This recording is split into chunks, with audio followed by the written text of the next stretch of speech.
ये है RJ media और आप देख रहे हैं न्यूज अभी अभी, खबर, तहकीकात, हकीकत। सहारनपुर के रामनगर में वरिष्ठ कांग्रेस नेता नरेंद्र शर्मा के आवास पर आयोजित 15 दिवसीय ऋग्वेद पारायण महायज्ञ के दौरान आज ऋग्वेद प्राण महायज्ञ संपन्न हुआ। उन्होंने कहा कि धर्म एक होता है जबकि संप्रदाय अनेक होते हैं। यह संप्रदाय के मूल में व्यक्ति होते हैं, उन व्यक्तियों के बिना संप्रदायों का कोई अस्तित्व नहीं है। उन्होंने कहा कि धर्म सर्वकालिक, सार्वदेशिक है एवं ईश्वरीय होता है। धर्म का मूल ईश्वर की वाणी वेद है। वेद समस्त ज्ञान विज्ञान से ओतप्रोत है। उन्होंने कहा कि वैदिक ज्ञान द्वारा पारिवारिक, सामाजिक, राष्ट्रीय व वैश्विक कर्तव्यों का बोध होता है। उन्होंने संस्कृति पर प्रकाश डालते हुए कहा कि जो गुण शरीर और मुख्य रूप से आत्मा का उत्थान करते हैं उन्हें संस्कृति कहते हैं। अहिंसा, सत्य आचरण, अस्तेय, ब्रह्मचर्य आदि गुणों से आत्मा का उत्थान होता है। उन्होंने कहा कि यह गुण सब मनुष्यों के लिए एक समान उपकरण होने के कारण विश्व की संस्कृति एक ही है। इसलिए महायज्ञ अपने प्रवचन रखते हुए पद्म श्री भारत भूषण ने कहा कि हमें वेद के गुणों को अपनाकर वैदिक संस्कृति को धारण करना चाहिए। इसके अतिरिक्त जो सभा में जो उठने बैठने के नियम हैं उन्हें ही सभ्यता कहते हैं। उन्होंने कहा कि सभ्यता बाहरी वस्तु है और संस्कृति आंतरिक होने से मन व आत्मा को पवित्र करती है। इस दौरान ब्रह्मचारी नितेश वेदालंकार, डॉक्टर संध्या आर्य, नितेश आर्य, वरिष्ठ कांग्रेस नेता नरेंद्र शर्मा, उषा शर्मा, कांग्रेस महानगर अध्यक्ष वरुण शर्मा, शीतल शर्मा, मनीष शर्मा, निधि शर्मा, नीरज शर्मा, निशा शर्मा, दक्ष शर्मा, हर्षिता शर्मा, यश शर्मा, सुवर्णव शर्मा, शुभ तुषार शर्मा, इशिता शर्मा, यश प्रभाकर, डॉक्टर शिव कुमार शर्मा, रामपाल अग्रवाल, अमरदीप जैन, राजीव कपिल भी मौजूद रहे। मनुष्य की संस्कृति की सबसे पुरानी रचना है, कृति कही है उसको, जो परमात्मा के द्वारा मानवता के कल्याण के लिए दी गई है।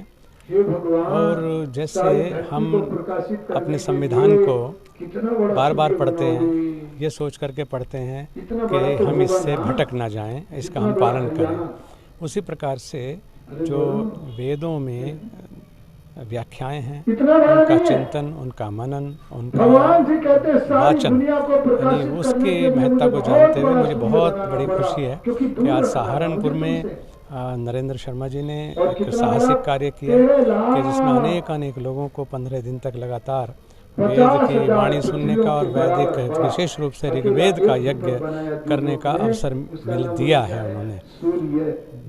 जब तक सिंहों को भी ये न पता चले कि तुम सिंह की संतान हो तो अपने आप को भेड़ बकरी होने का भ्रम पाल लेते हैं। ये स्थिति हमारे समाज में इस समय नई पीढ़ी की हो रही है कि वो अपने स्वरूप से बहुत दूर जा रही है, जिसकी वजह से एक कहना चाहिए कि सामाजिक संकट की स्थिति है कि वो अपने स्वरूप को ही जब हम नहीं पहचानेंगे, हम ये नहीं पहचानेंगे हम भारतीय हैं, ये नहीं पहचानेंगे कि हमारी भारतीय संस्कृति जो है इतनी विराट है कि उसने पूरे विश्व को अपने आगोश में लिया हुआ है और आत्मसात करने की सामर्थ्य उसके अंदर है, तब तक वो अपने आप को कमज़ोरी समझते रहेंगे। आज हमारे देश में यज्ञीय परंपरा, चाहे वो पर्यावरण शुद्धि को लेकर के है, चाहे वो विचार की शुद्धि को लेकर के है, चाहे वो राष्ट्रीय शक्ति के पुनर्जागरण को लेकर के है, यानी उसमें एक बहुत बड़ा योगदान है।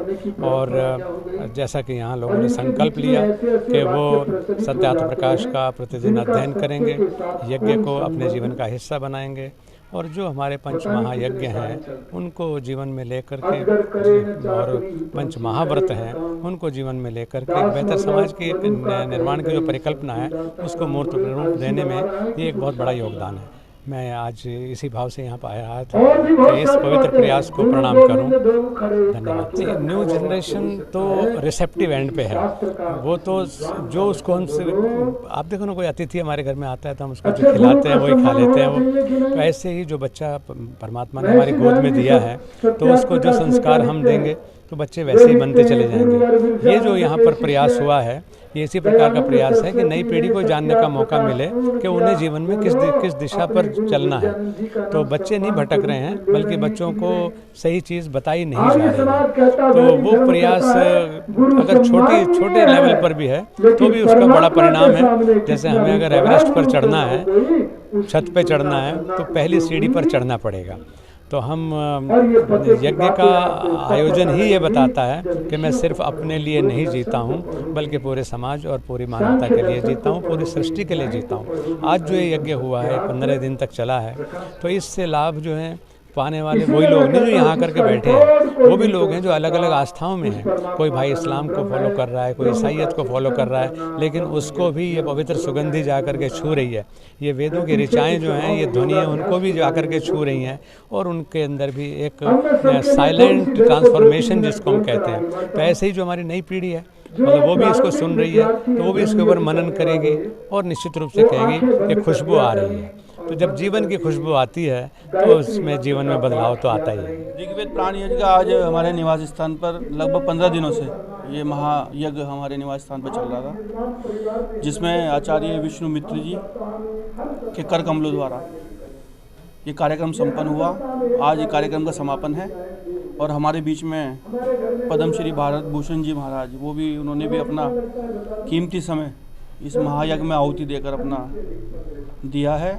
मैं आप लोगों के माध्यम से सिर्फ यही बात कहना चाहता हूँ कि धर्म के प्रति, वेदों के प्रति निष्ठा रखते हुए अपने जीवन को एक सच्चे सिपाही की तरह जीवन यापन करें और वेदों के मार्ग पर चलकर अपने देश को उन्नति की ओर बढ़ाएं, जिससे आने वाला जो समय है वो अपने आप में एक ऐसा इतिहास रचे जिससे कि गरीब मजदूर जो बेचारे पिस रहे हैं, जिन्हें ज्ञान ही नहीं है, ज्ञान से अधूरे हैं, उनके जीवन में हमेशा खुशहाली रहे।